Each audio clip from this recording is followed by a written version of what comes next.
Assalamualaikum warahmatullahi wabarakatuh.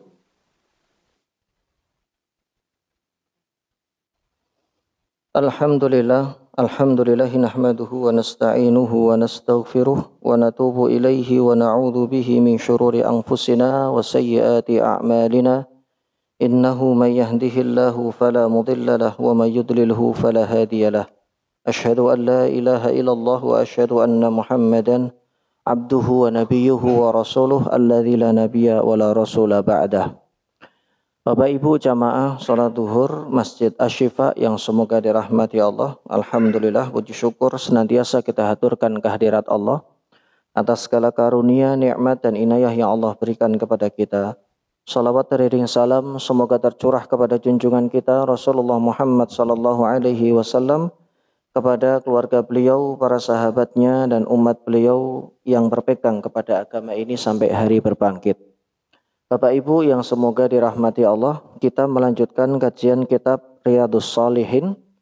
Telah sampai pada bab yang ke-29, babu qada'i hawaijil mu'minin au muslimin.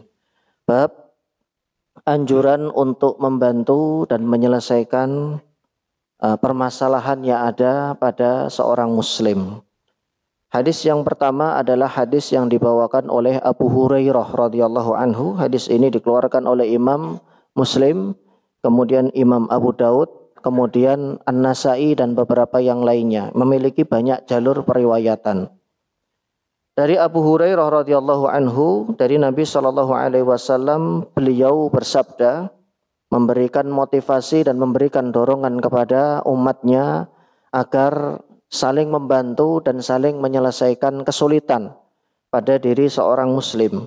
Man naffasa an mu'minin kurbatan min kurabid dunya, naffasallahu anhu kurbatan min kurabi yaumil qiyamah. Barang siapa yang mengurangi atau menyelesaikan kesulitan seorang mukmin, seorang muslim, tetangganya kah, temannya kah, atau siapapun itu, min kurabid dunya, dari kesulitan dunia yang dia alami. Barangkali dia banyak masalah, ada masalah dengan istrinya, ada masalah dengan keluarganya, atau permasalahan yang lain yang itu merupakan bagian dari dinamika kehidupan. Sehingga hal ini tidak bisa dihindari dari kehidupan seseorang.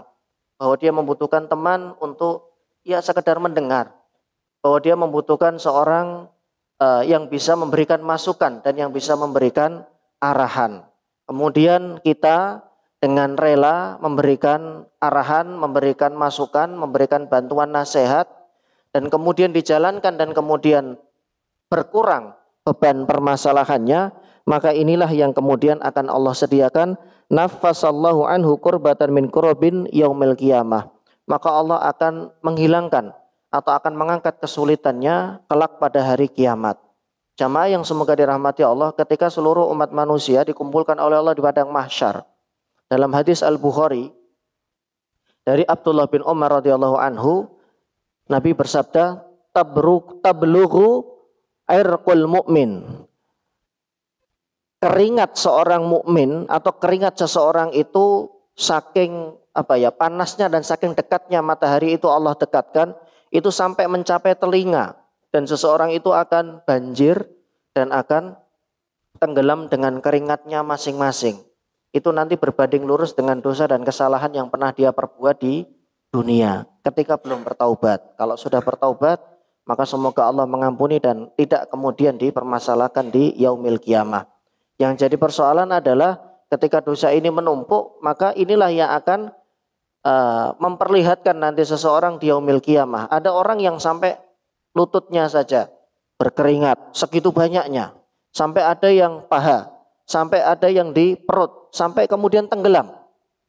Nah, hadis ini kemudian memberikan tawaran bahwa mereka yang banyak menyelesaikan kesulitan saudaranya, banyak menyelesaikan dan ya paling tidak menjadi pendengar, kemudian memberikan solusi yang baik, bukan malah mengompori dan kemudian memprovokasi sehingga masalah menjadi besar, maka semoga ini menjadi tabungan kebaikan.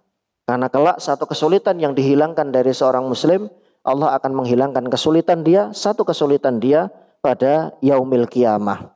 Makanya dalam hadis yang diriwayatkan oleh Imam Al-Bukhari dalam kesempatan yang lain, Nabi bersabda, innama yarhamullahu min ibadihir ruhama.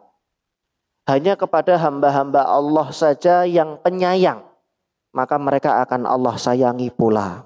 Orang-orang yang Allah jadikan hatinya lembut, orang-orang yang Allah jadikan hatinya itu peduli dan mudah sekali, ya, ringan tangan untuk membantu orang, terutama ketika dimintain tolong, dimintain bantuan.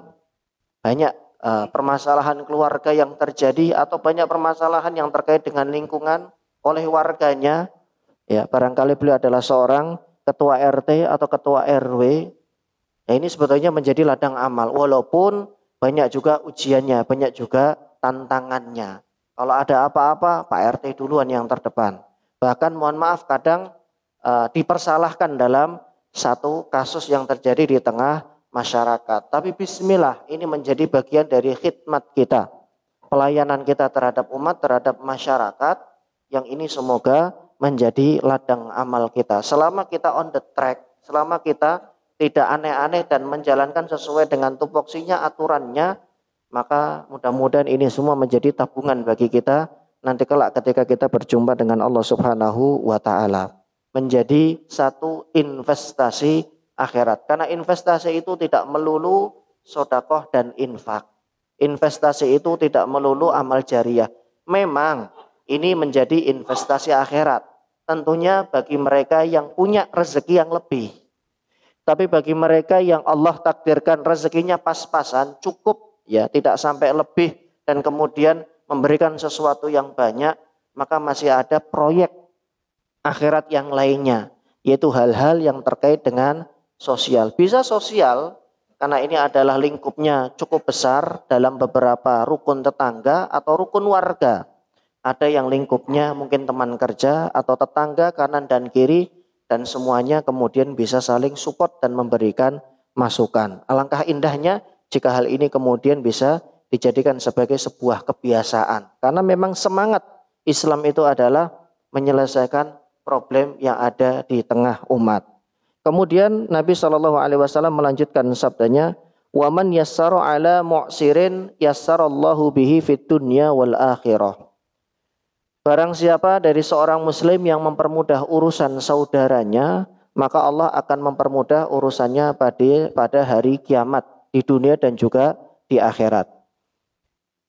Dengan narasi ini secara khusus yang Nabi tuju itu adalah orang-orang yang membantu orang lain dengan hutang. Hutang ini menjadi satu problem, tapi kemudian sebetulnya Islam memberikan solusi. Ada orang yang butuh dan dia adalah orang yang memang bertanggung jawab. Maka ketika dia datang meminjam sesuatu dari kita, anjurannya memang diberikan pinjaman. Dan ketika ada keterlambatan, maka hadis inilah yang kemudian berlaku, kemudian memberikan tenggat. Pak, mohon maaf saya belum bisa bulan ini, ganti kemarin uang. Lah kapan bisanya? Insya Allah 2 minggu setelah saya gajian. Baik. Setiap hari yang dilalui itu akan bernilai kebaikan. Tapi kembali lagi jamaah yang berhutang atau yang pinjam, ini harus komitmen. Ingat jamaah, hutang itu ditagih sampai alam kubur. Hutang itu ditagih sampai akhirat. Ada banyak hadis-hadis yang berkaitan dengan ini. Salah satunya hadis yang diriwayatkan oleh Imam Abu Daud. Ini merupakan warning dari Nabi. Bagi orang yang memberikan hutang, setiap keterlambatan selama tidak dijadikan itu sebagai denda. Setiap keterlambatan yang memberikan hutang itu menjadi amal kebaikan. Tapi bagi orang yang mampu kemudian tidak segera menyelesaikan hutangnya, ini jadi persoalan. Nabi bersabda, nafsul mu'min mu'allakun bidainihi, hadis Abu Daud. Jiwa seseorang itu tergantung dengan nanti pada alam kubur, ya, maksudnya adalah di alam kubur. Ruh seseorang itu nanti tergantung pada hutangnya. Artinya jika dia meninggal dunia dan punya hutang, dalam riwayat ini disebutkan rohnya terkatung-katung. Terkatung ini bukan berarti gentayangan ya jamaah, tidak. Karena semua ruh ketika sudah berpisah dengan jasadnya, mereka berada di alam khusus, namanya alam barzakh. Jasad dan ruh itu Allah pertemukan kembali tapi di alam barzakh. Ini perkara gaib. Berbicara mengenai perkara gaib harus pakai dasar atau harus pakai bukti.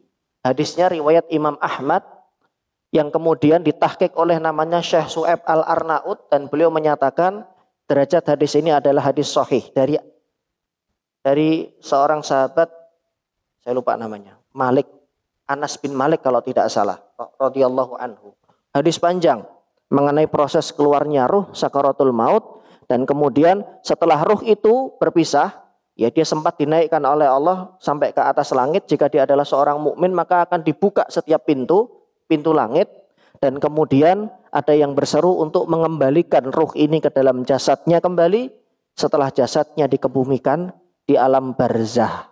Sehingga nikmat kubur dan siksa kubur itu adalah ruhan wa jasadan. Seandainya tidak ada hadis ini, kita tidak akan pernah tahu apa yang akan terjadi di alam barzah. Karena ini sekali lagi tidak bisa dengan logika, harus dengan menggunakan dalil. Karena ini adalah perkara gaib. Perkara gaib kita tidak boleh sembarangan berbicara, harus memiliki dasar hukum. Orang yang punya hutang tadi, ya, bukan berarti ruhnya gentayangan, tidak. Tapi kejelasannya, ya, disebutkan di dalam riwayat ini dan penjelasan oleh ulama yang lain, nafsul mu'min mu'allaqun bidainihi. Ruh seorang mukmin itu tergantung nanti bagaimana dia hutangnya diselesaikan atau tidak di dunia. Ya, kalau dia sebelum meninggal dunia diselesaikan, maka tidak ada tanggungan nanti di alam kubur. Jadi balance jamaah kepada orang yang memberikan pinjaman, orang baik yang memberikan hutang, Allah perintahkan kalau dia tidak mampu tangguhkan, ditunda pembayarannya, tapi jangan kemudian digebuk pakai denda, kasihan mereka sudah kesulitan. Tapi kepada yang bersangkutan, Anda harus segera tunaikan. Karena ingat, hutang itu ditagih sampai akhirat. Hutang itu akan ditagih sampai akhirat. Dan celakanya nanti kalau sampai wafat kemudian ini belum selesai, ya mereka akan bertemu di hadapan Allah dalam keadaan bersengketa. Dengan apa membayarnya? Dengan kebaikan jamaah. Dengan sholatnya, dengan puasanya, dengan sholat sunnahnya, dengan sholat duhanya. Apalagi mohon maaf, ya kemudian sampai hilang, nggak ada jejaknya, tidak ada komunikasi, tidak ada apa-apa. Hutang itu sesuatu yang nanti pasti akan ditagih oleh orang yang memberikan hutang, kecuali sudah diikhlaskan dan sudah direlakan. Dan ini juga menjadi anjuran. Tapi kembali lagi, berapa nominalnya? Jika hutang itu cuma 50 atau 100, bisalah kita cincau. Ya sudah, enggak apa-apa, orangnya lagi susah. Nah, tapi kalau 100 juta, itu adalah uang yang dikumpulkan dengan keringat yang berdarah-darah. Sedikit demi sedikit penghasilan ditabung, kemudian dipinjem, kemudian nggak ada kabar.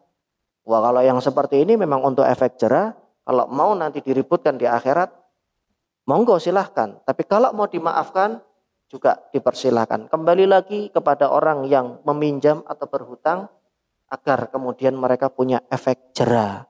Karena hutang itu jamaah, terkadang jadi penyakit, jadi kebiasaan. Orang yang dikit-dikit hutang, beli panci bisa tapi pakai di kredit, pakai di hutang. Padahal panci itu mungkin harganya 100.000. Dicicil ya berapa kali? 5 kali. Ya mending ditabung dulu, duitnya sudah ada, baru kemudian beli. Apakah beda-beda? Di sini ada proses sabar. Karena jiwa itu ketika semua keinginannya dituruti, maka dia pengennya sesuatu yang enak-enak. Nggak mau masakan rumah, maunya makan di restoran. Duit nggak ada kartu kredit, hutang. Kartu kredit itu kan hutang. Hutang dulu baru kemudian dibayar. Akhirnya kemudian apa? Gaya hidup. Nah yang seperti ini kan kalau terus diikuti, tidak baik buat hati, tidak baik buat jiwa. Kenapa? Karena jiwa itu syaba'alahu birodho, akan terus minta sesuatu yang aneh-aneh. Awalnya dituruti, tapi kemudian minta lagi, minta lagi. Pada akhirnya ketika sudah menjadi kebiasaan, sulit untuk dilepas. Dan disinilah problemnya. Banyak kemudian kaum muslimin yang tadinya baik-baik saja, menjadi tidak baik-baik saja, karena terlalu menuruti keinginannya. Padahal budgetnya segini. Harusnya cuman ya bisa untuk beli barang dengan harga segini, tapi karena pengen lebih, akhirnya kemudian hutang dulu. Jadilah kemudian hutang itu menjadi sebuah budaya. Ini tidak bagus. Karena apa? Tanggung jawabnya berat di yaumil kiamah. Karena nanti kita akan membayarnya dengan semua pahala kebaikan yang kita punya.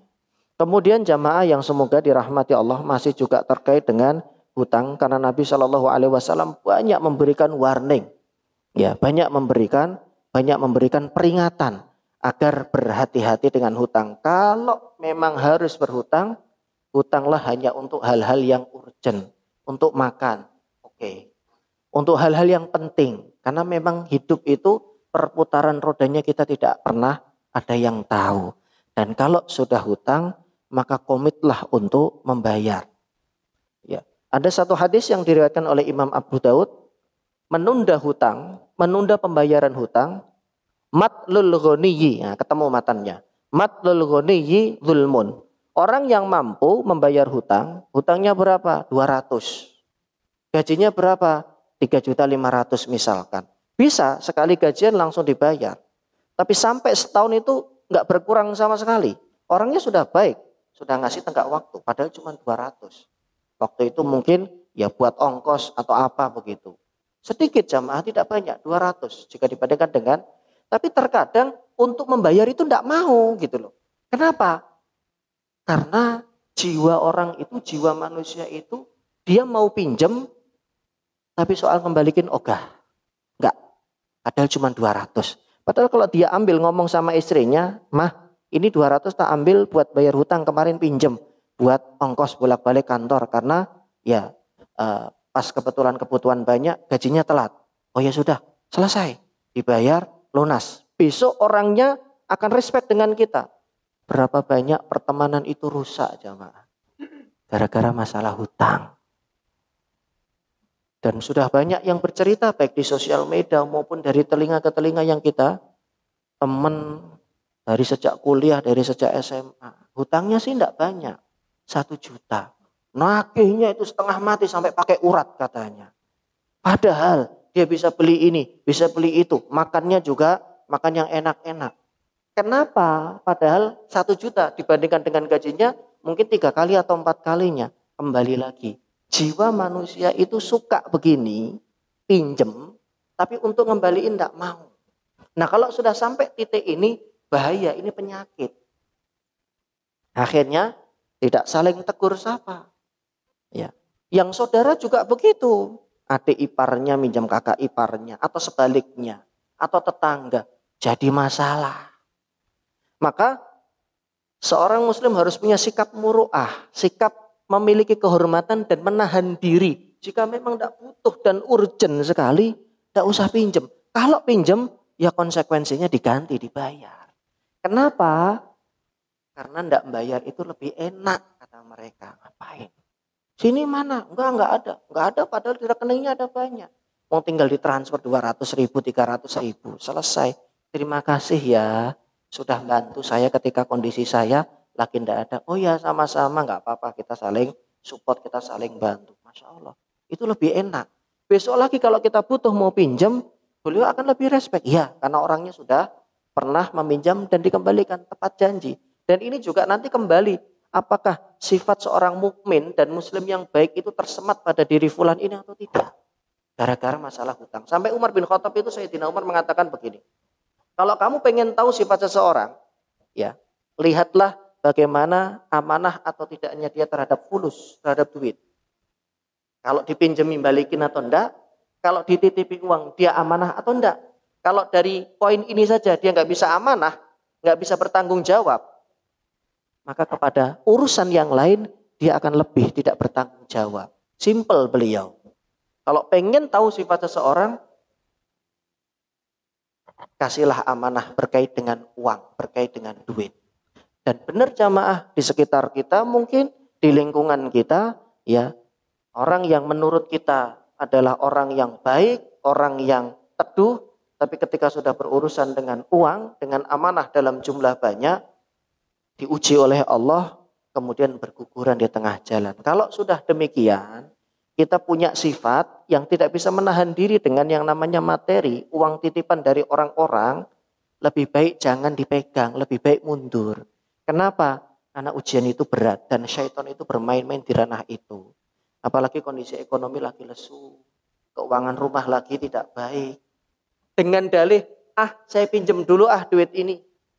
1 kali pinjam, 2 kali pinjam, 3 kali pinjam, keterusan. Orangnya datang, Pak, kemarin saya nitipin duit, mana? Uangnya saya pakai, Pak. Loh kok dipakai, Pak? Kan saya nitip doang. Iya, Pak, lagi kebutuhan. Ini sering terjadi di tengah kita. Dan real itu banyak jamaah kasus yang seperti ini. Ya makanya kita yang memang secara jiwa kita itu lemah ketika melihat yang namanya uang dalam bentuk apapun begitu ya, dalam bentuk rekening atau dalam bentuk cash. Alangkah baiknya kalau kita tidak bermain-main di ranah ini. Sudah serahkan saja dengan orang yang betul-betul amanah, betul-betul bisa menjaga. Makanya itulah ya dalam beberapa lembaga itu pengawasan itu ada ya karena memang lemah jiwa kita itu dalam masalah yang satu ini. Ya.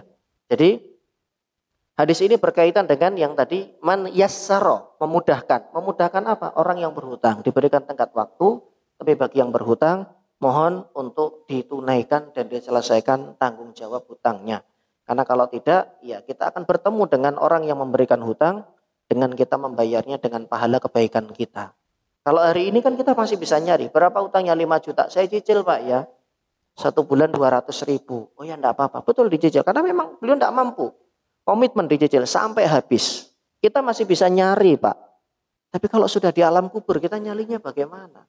Dan bagaimana kita akan membayarnya kalau bukan dengan kebaikan. Kebaikan yang kita kumpulkan berkeringat-keringat dalam waktu yang berpuluh-puluh tahun. Ternyata harus habis untuk bayar hutang kita nanti di yaumil qiyamah. Ini kan sayang begitu. Ya, dalam bentuk apapun, ya Islam memang bagi yang kesulitan membolehkan. Transaksi hutang piutang itu boleh tapi tidak memberatkan. Tapi bagi yang berhutang, segera tunaikan dan kembalikan karena itu adalah hak orang lain yang ada di tangan kita. Waman satara musliman, barang siapa yang menyembunyikan aib seorang muslim, maka Allah akan menyembunyikan aibnya pada hari kiamat. Tidak dipungkiri kehidupan kita yang dinamis ini ada banyak aib yang Allah tutupi dari diri kita sehingga kemudian tidak nampak ke permukaan. Maka hal yang sama Allah inginkan ketika kita melihat aib saudara kita. Kecuali pidana. Nanti jangan dipukul rata semua. Kalau pidana tidak ada. Ya, kalau pidana ya memang pidana harus dipidana. Tapi kalau itu bukan pidana, misalkan tetangga kita ada keributan atau mungkin anaknya ada keributan, ya tidak perlu kemudian diceritakan di forum yang lebih besar, forum RW atau forum RT. Sudah kita keep saja, pura-pura tidak dengar. Misalkan beliau juga, oh Pak mohon maaf Pak ya Semarang berisik. Ya kita pura-pura saja menjawab, saya kok enggak terlalu merhatiin ya Pak ya, karena mungkin sudah istirahat jam segitu. Padahal mungkin kita mendengar, tapi enggak bohong juga. Karena ini kan kalimat kita tidak mengatakan saya tidak mendengar. Saya kurang memperhatikan. Dengan menggunakan narasi dan bahasa yang lain, yang kita juga tidak harus berbohong. Karena bisa jadi ya dengan adanya kegaduhan itu kemudian beliau dengan kita ketemu sudah tidak enak nanti. Apalagi kalau forumnya mungkin di masjid. Tahu ini sebelah-sebelahan tetanggaan sering ribut dengan istrinya. Akhirnya karena ada jamaah pengurus DKM yang dengar terjadi keributan. Saya mau ke masjid tidak enak, kemarin ada yang dengar salah seorang pengurus. Padahal beliau nggak cerita apa-apa. Ini kan kemudian kita melindungi beliau agar tetap bisa bertemu dengan jamaah yang lainnya, dengan saudara-saudara yang lainnya dalam keadaan tidak terbebani. Karena ini masalah privasi rumah tangga atau masalah yang mungkin sedang dihadapi beliau. Jadi yang dimaksud oleh Nabi menyembunyikan aib jika kita tahu ada kekeliruan, ada kesalahan, tidak kemudian diumbar di forum dengan jumlah banyak orang. Wallahu fi aunil abdi. Allah itu senantiasa menolong hambanya. Madamal abdu fi auni akhihi, selama hamba itu mau menolong dan membantu saudaranya. Masya Allah, ini jaminan dari Allah. Bisa jadi lewat tangan orang lain. Setelah kita membantu orang, Allah akan selesaikan masalah kita. Bukankah sering kita temukan dalam kehidupan kita jamaah? Ada tetangga kita yang datang. Bukan untuk pinjam duit. Tapi sekedar curhat. Mengenai pekerjaannya mungkin. Atau mengenai profesinya. Atau mengenai kuliahnya. Atau mengenai rumah tangganya. Kita nggak bisa ngasih solusi. Wah silakan Pak. Kasih teh, kasih minum sambil iya gitu Pak. Ya turut prihatin Pak ya. Mudah-mudahan Allah segera selesaikan. Kita nggak ngasih solusi jamaah. Tapi kalimat baik yang keluar. Mudah-mudahan Allah segera selesaikan Pak ya. Lebih kuat Pak ya, lebih sabar Pak ya. Insya Allah ada jalan keluar. Itu beliau sudah berurai air mata itu Pak. Pelong hatinya. Karena kadang orang itu berpikir kepada siapa saya harus bercerita, curhat. Khawatirnya ketika cerita ke orang malah nyebar kemana-mana, satu kelurahan tahu.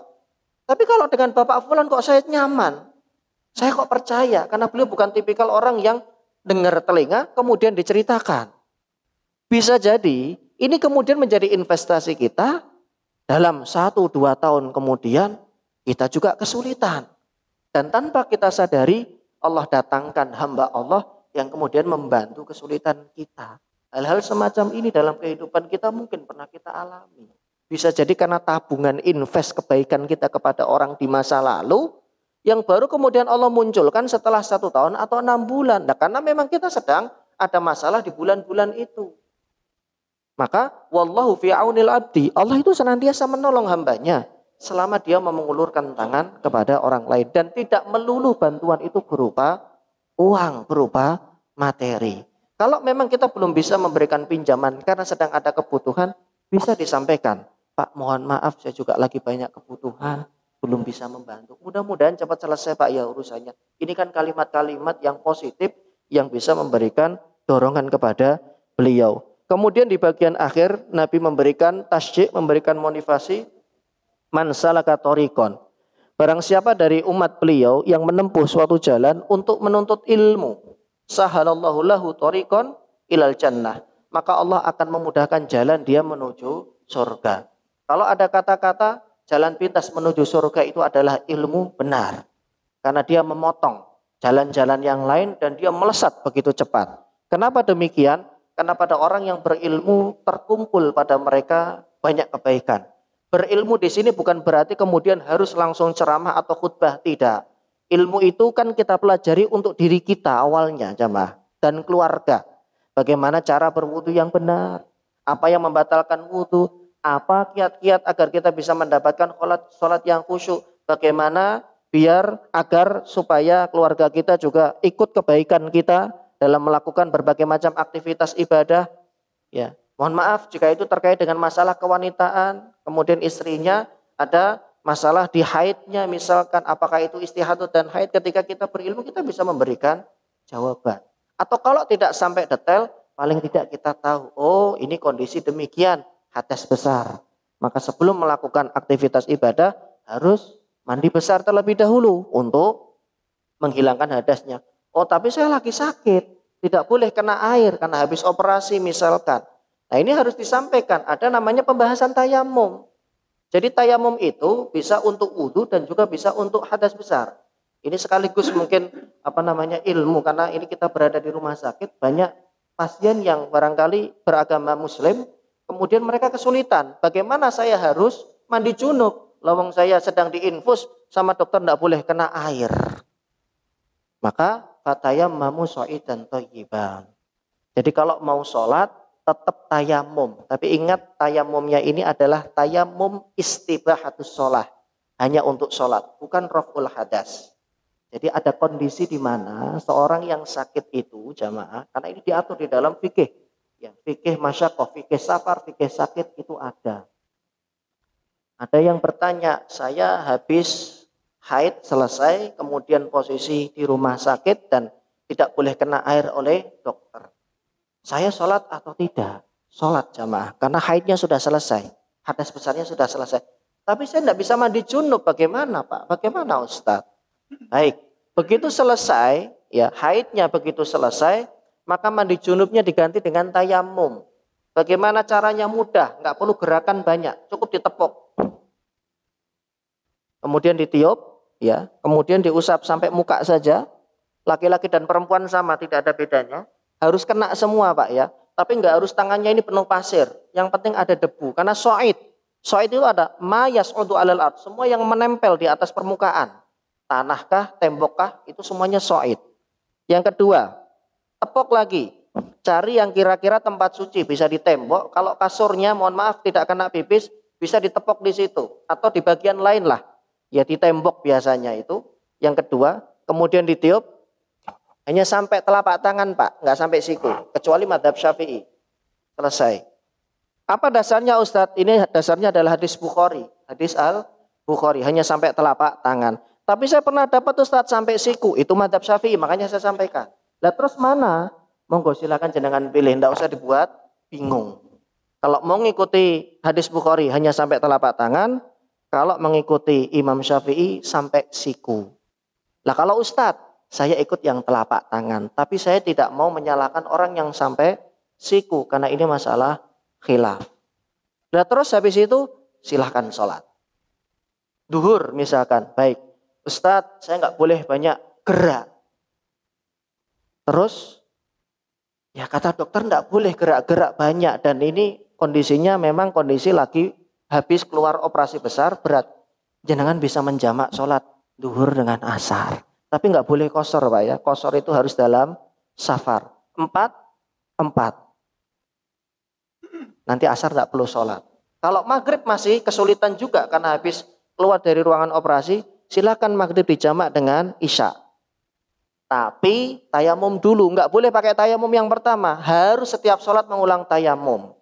Nah, kalau dokter bilang, oh ini sudah lukanya sudah bisa ibu sambil gerak, duduk, bapak ya, nggak harus bed rest terus. Artinya sudah mulai fase pemulihan. Saat itu kita punya pilihan. Kalau memang masih berat, masih boleh dijamak. Tapi kalau sudah mulai bisa, maka jamak itu sudah hilang fasilitasnya karena kita sudah membaik. Jadi duhurnya 4, nggak dijamak dengan asar, nanti asar 4 begitu. Lah terus kapan Ustaz kami mandi junub? Kalau dokter sudah membolehkan kena air.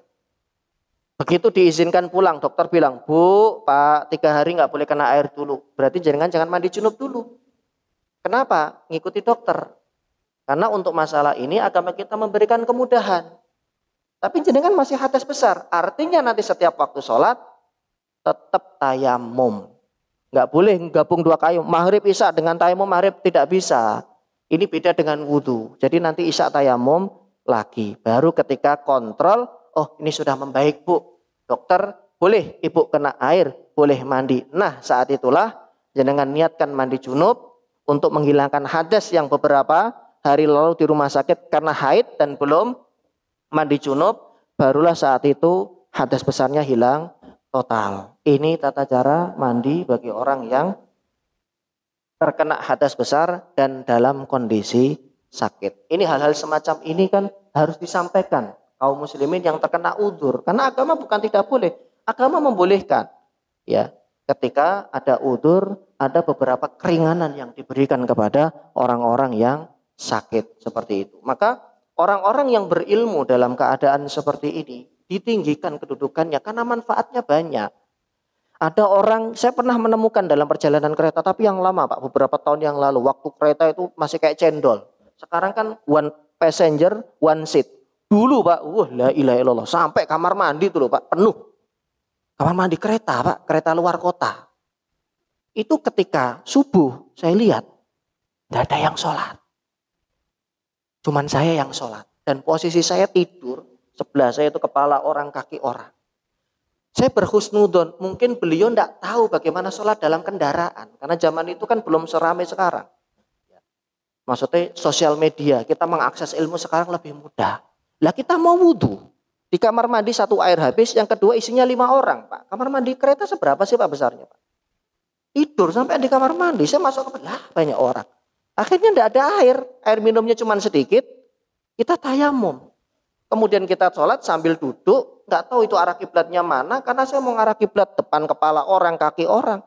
Akhirnya fatakullah mastata'tum, sebisa mungkin. Kita sholat, ya rukuknya lebih rendah, sujudnya lebih rendah dari rukuknya sambil duduk, kemudian selesai salam. Dan saya tidak melihat sampai matahari terbit itu, semuanya masih pada tidur. Kami berbaik sangka, bisa jadi ilmu ini belum sampai kepada mereka. Coba bayangkan, ketika ini disampaikan, akan banyak orang yang tertolong kemudian tidak meninggalkan sholatnya. Karena bisa jadi mereka tidak sholat itu karena mereka nggak tahu bagaimana cara sholat di dalam kendaraan. Makanya orang-orang yang berilmu dan mau belajar ilmu, Allah akan mudahkan jalan menuju surga. Karena tidak ada halangan bagi mereka untuk melakukan aktivitas ibadah. Ketika ada kesulitan dalam safar, jamak bisa, qashar bisa dua-duanya. Kemudian kalau mereka nggak nemu air, mereka bisa melakukan apa yang harus dilakukan. Ketika digip, patah tulang, apa yang harus saya lakukan? Apakah saya langsung tayamum? Padahal yang digip bagian sini, misalkan bagian sini tidak apa-apa. Itu kan ada pembahasannya di dalam fikih orang-orang yang sakit, yang terkena udzur. Makanya ditinggikan kedudukannya oleh Allah Subhanahu wa taala. Jamaah yang semoga dirahmati Allah, ya, semoga yang sedikit ini bermanfaat dan semoga kita difahamkan oleh Allah, bermanfaat untuk orang banyak sehingga aktivitas ibadah kita menjadi lebih bernilai karena Allah itu suka jika diibadahi dengan ilmu, Allah itu suka disembah dengan ilmu dan seseorang menjalankan aturan agama sesuai dengan ilmu, Allah itu lebih suka dan tentunya value-nya lebih tinggi di hadapan Allah Subhanahu wa taala. Karena ilmu yang Allah turunkan ini benar-benar dia gunakan untuk mendekat kepadanya, untuk makin dekat dan untuk memberikan manfaat kepada banyak orang. Wallahu a'lam bishawab. Subhanaka Allahumma bihamdika asyhadu an la ilaha illa anta astaghfiruka wa atubu ilaik. Billahi taufiq wal hidayah. Wassalamualaikum warahmatullahi wabarakatuh.